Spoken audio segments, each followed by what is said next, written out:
Assalamualaikum warahmatullahi wabarakatuh. Yang terhormat Bapak Al-Kadri Fitra SEA KNM selaku dosen pembimbing dan yang terhormat Bapak atau Ibu selaku dosen penelaah, serta Bapak atau Ibu dosen yang hadir pada Kolkim hari ini.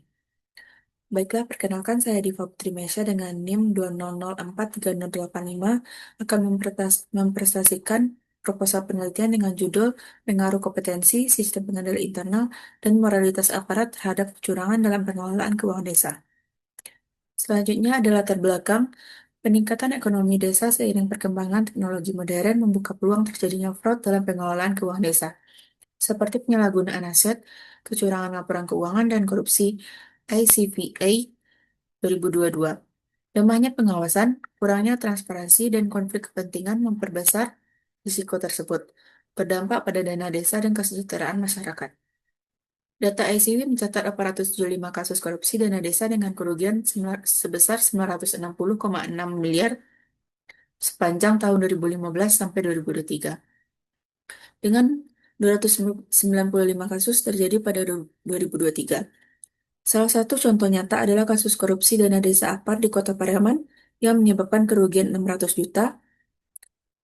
Fenomena ini menunjukkan pentingnya pengawasan ketat dan partisipasi aktif masyarakat dalam pengelolaan dana desa.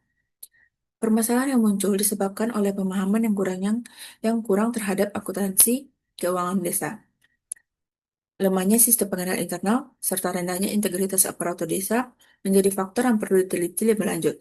Oleh karena itu, penulis tertarik untuk melakukan penelitian dengan judul Pengaruh Kompetensi, Sistem Pengendalian Internal, dan Moralitas Aparat terhadap Kecurangan dalam Pengelolaan Keuangan Desa.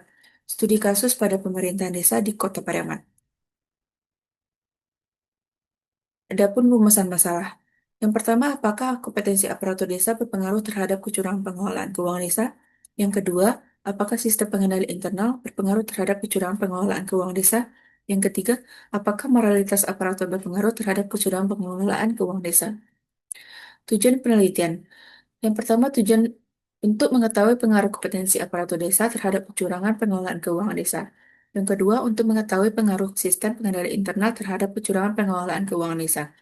Yang ketiga, untuk mengetahui pengaruh moralitas aparat terhadap kecurangan pengelolaan keuangan desa. Manfaat penelitian. Penelitian ini diharapkan dapat memberikan kontribusi yang nyata pada ilmu pengetahuan di bidang akuntansi sektor publik, terutama pada pengelolaan keuangan daerah.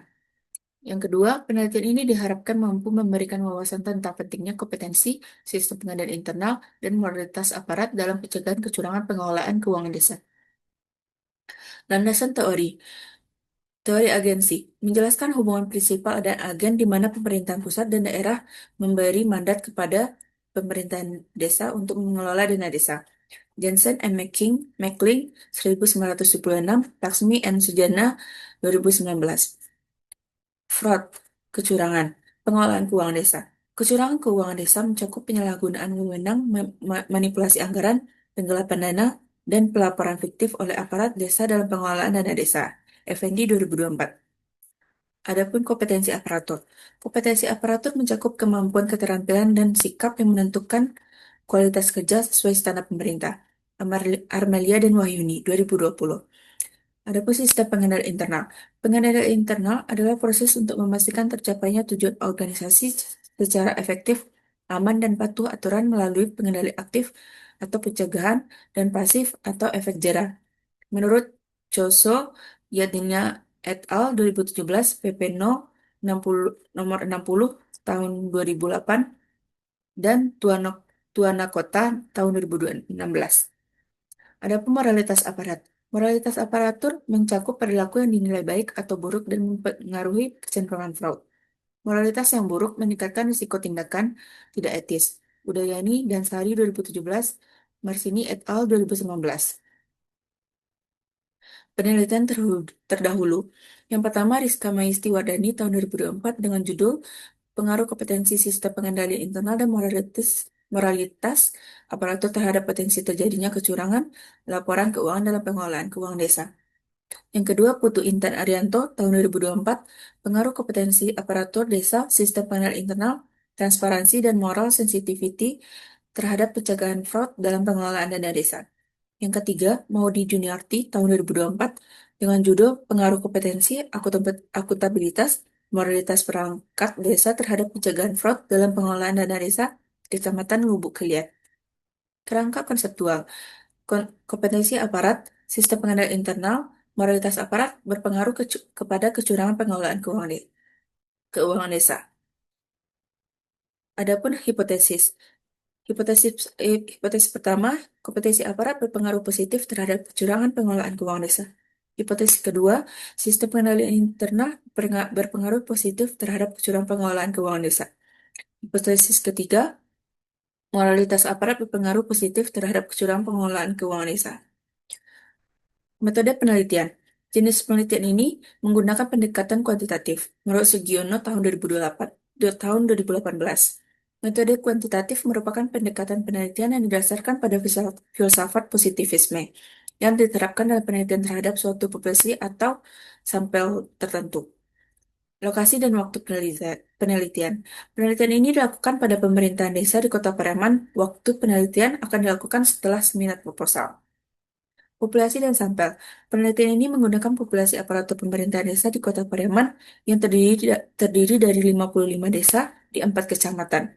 Dengan total populasi 440 aparatur desa, sampai penelitian dipilih secara purposive sampling dengan kriteria aparatur yang telah menjabat minimal 2 tahun, masih aktif, dan memiliki tanggung jawab dalam perencanaan pelayanan.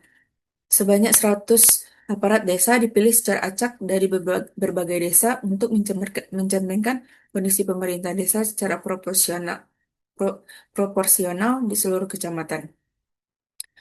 Jenis dan sumber datanya, yang pertama data primer, yang kedua data sekunder. Instrumen penelitian, kuesioner dengan skala Likert 1-5. Teknik pengumpulan data. Untuk mendapatkan data yang diperlukan dalam penelitian ini, maka penulis memilih untuk menggunakan kuesioner atau angket dengan cara membuat daftar pertanyaan dan yang sistematis dengan tujuan mendapatkan data yang diinginkan. Metode analisis data dan pengujian instrumen. Yang pertama, uji statistik deskriptif. Yang kedua, uji outer model. Terbagi menjadi 3. Yang pertama, convergent validity, diskriminan validity. Yang ketiga, reliability. Yang ketiga ada uji inner model. Yang terbagi menjadi 3. R-square, F-square, estimate for patch coefficient. Yang keempat, uji hipotesis. Baiklah, sekian presentasi dari saya. Lebih dari kurangnya, saya mohon maaf. Akhir kata, saya ucapkan terima kasih. Wassalamualaikum warahmatullahi wabarakatuh.